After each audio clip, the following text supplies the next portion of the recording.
রমাদান মাসের চাঁদ শাবানের শেষ দিনে আমরা পশ্চিম আকাশে তালাশ করব, অনুসন্ধান করব। নবী করিম সাল্লাল্লাহু আলাইহি সাল্লাম বলেছেন, সুমু লিরুইয়াতিহি ওয়া আফতিরু লিরুইয়াতিহি, তোমরা চাঁদ দেখে রোজা রাখো আর চাঁদ দেখে তোমরা ঈদ উদযাপন করবে। অতএব মুসলমান রমজান মাসে সিয়াম সাধনা শুরু করবে চাঁদ দেখে, এবং সিয়াম ছেড়ে ঈদ উদযাপন করবে সেটাও চাঁদ দেখে করবে। আর এই চাঁদ দেখাটা নবী করিম সাল্লাল্লাহু আলাইহি সাল্লামের গুরুত্বপূর্ণ একটি সুন্নাহ। চাঁদ দেখতে গিয়ে কেউ যদি চাঁদ দেখতে পান তিনিও সওয়াব পাবেন। যদি আপনি চাঁদ তালাশ করেন আর চাঁদ দেখতে নাও পান তারপরও আপনি সওয়াব পাবেন, কারণ আপনি চেষ্টা করেছেন। চাঁদ দেখার একটি দোয়া নবী সাল্লাল্লাহু আলাইহি সাল্লাম আমাদেরকে শিক্ষা দিয়েছেন, আর সেটা হলো আল্লাহুম্মা আহিল্লাহু আলাইনা বিল ইয়ুমনি ওয়াল ঈমান ওয়াস সালামাতি ওয়াল ইসলাম রাব্বি ওয়া রাব্বুকাল্লাহ।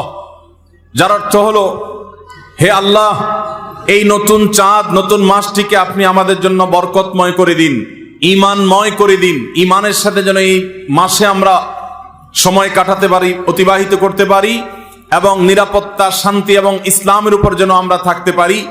হে চাঁদ, তোমার এবং আমার পালনকর্তা এক আল্লাহ। এই দোয়া পাঠ করা সুন্নাত চাঁদ দেখার পর। আবার দোয়াটি বলছি, আল্লাহুম্মা আহিল্লাহু আলাইনা বিল ইয়ুমনি ওয়াল ঈমান ওয়াস সালামাতি ওয়াল ইসলাম রাব্বি ওয়া রাব্বুকাল্লাহ। এটা সেই সকল সৌভাগ্যবান মানুষরা পড়বেন যারা চাঁদ দেখতে পেয়েছেন। অতএব রমাদানকে কেন্দ্র করে সর্বপ্রথম আমাদের যে আমলটি হবে তা হলো শাবানের শেষ দিবসে আমরা পশ্চিম আকাশে চাঁদ তালাশ করব ইনশাআল্লাহ। আজকাল আমরা বেশিরভাগ মানুষ চাঁদ তালাশ করি ফেসবুকে, সোশ্যাল মিডিয়াতে। আমরা ফেসবুক বা সোশ্যাল মিডিয়া থেকে নিউজ নিতেই পারি, কিন্তু আমার একজন মুসলমান হিসাবে কর্তব্য হলো আমি পশ্চিম আকাশে শাবানের শেষ দিবসে চাঁদ তালাশ করব। আমরা যদি চাঁদ তালাশ না করি, আমরা যদি চাঁদ না দেখি, তাহলে চাঁদ দেখা কমিটি কিভাবে তারা চাঁদ উঠার সংবাদ ঘোষণা করবে? অতএব চাঁদ দেখার যে আমল, সেটি আমাদের সমাজ থেকে যে বিলুপ্ত হয়ে গেছে, সে আমলটাকে আমাদের আবার পুনর্জীবন দিতে হবে।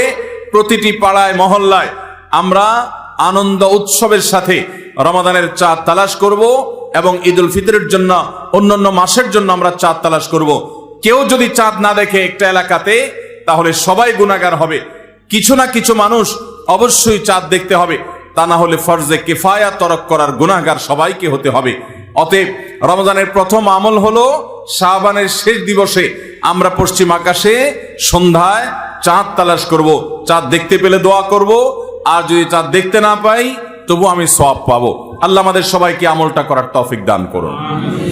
আমরা আবারও এক নজরে বলে দিচ্ছি, শাবানের শেষ দিবসে সন্ধ্যায় পশ্চিম আকাশে রমজানের চাঁদ তালাশ করা, রমজানকে কেন্দ্র করে, এটি একটি আমল। এবং সেই সাথে চাঁদ যদি দেখতে পাই তাহলে চাঁদ দেখার দোয়া পড়া, আল্লাহুম্মা আহিল্লাহু আলাইনা বিল ইয়ুমনি ওয়াল ঈমান ওয়াস সালামাতি ওয়াল ইসলাম রাব্বি ওয়া রাব্বুকাল্লাহ। যদি কেউ চাঁদ দেখতে নাও পান, চেষ্টা করার কারণে তিনিও সওয়াব পাবেন।